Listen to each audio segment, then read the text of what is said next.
Baik, Assalamualaikum warahmatullahi wabarakatuh. Perkenalkan, nama saya Nur Alisa dengan NIM 222211058. Nah, di sini saya akan membahas mengenai jurnal Systematic Literature Review Sistem Pakar Diagnosa Penyakit Gigi menggunakan metode forward chaining untuk memenuhi tugas sistem pakar.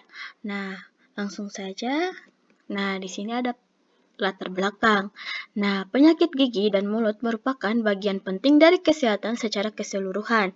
Banyak individu mengalami kesulitan dalam mendeteksi penyakit gigi secara dini, yang dapat mengakibatkan komplikasi lebih lanjut. Oleh karena itu, teknologi kecerdasan buatan seperti sistem pakar dibutuhkan untuk membantu proses diagnosis.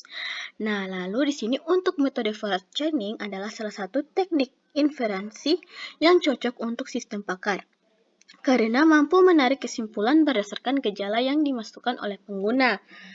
Nah, meskipun sudah banyak digunakan, metode ini masih perlu dilakukan evaluasi menyeluruh terhadap kelebihan dan kekurangan metode ini. Nah, lalu di sini ada tujuan penelitian. Nah, ada 3. Yang pertama yaitu mengevaluasi penerapan metode forward chaining dalam sistem pakar. Lalu yang kedua yaitu mengidentifikasi kelebihan dan kekurangan metode. Lalu yang ketiga atau yang terakhir, menilai faktor keberhasilan dan manfaat bagi pengguna.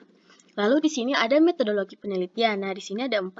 Yang pertama yaitu di sini menggunakan metode Systematic Literature Review atau SLR.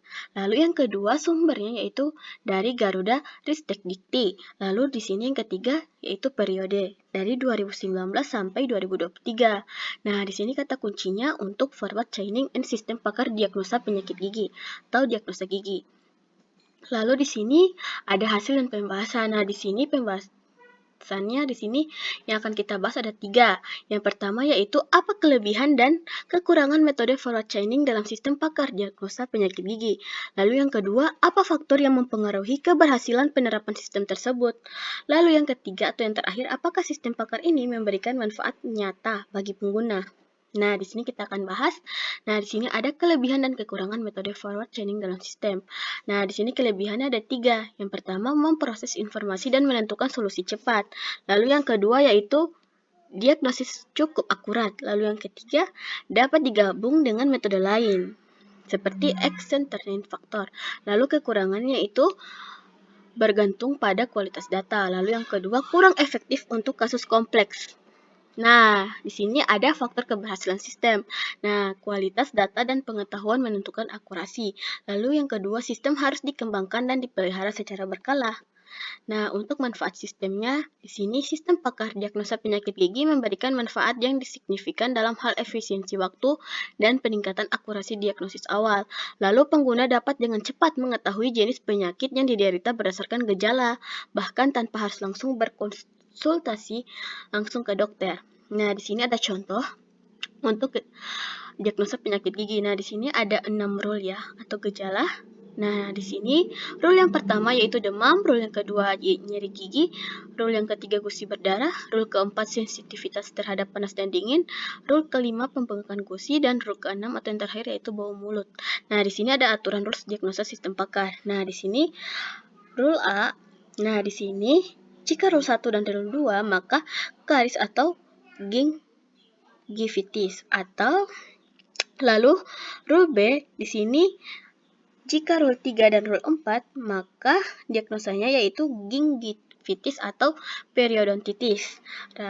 Lalu rule C jika rule 5 dan rule 6 maka diagnosanya yaitu periodontitis atau abses gigi.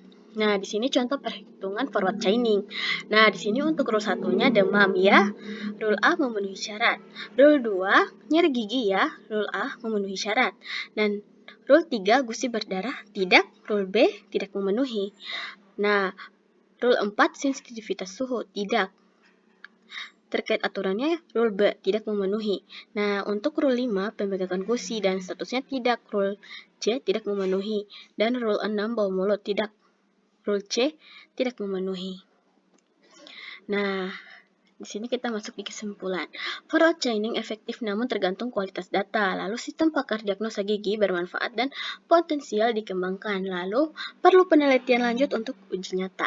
Nah, sekian terima kasih. Wabillahi taufiq wal hidayah. Wassalamualaikum warahmatullahi wabarakatuh. Mohon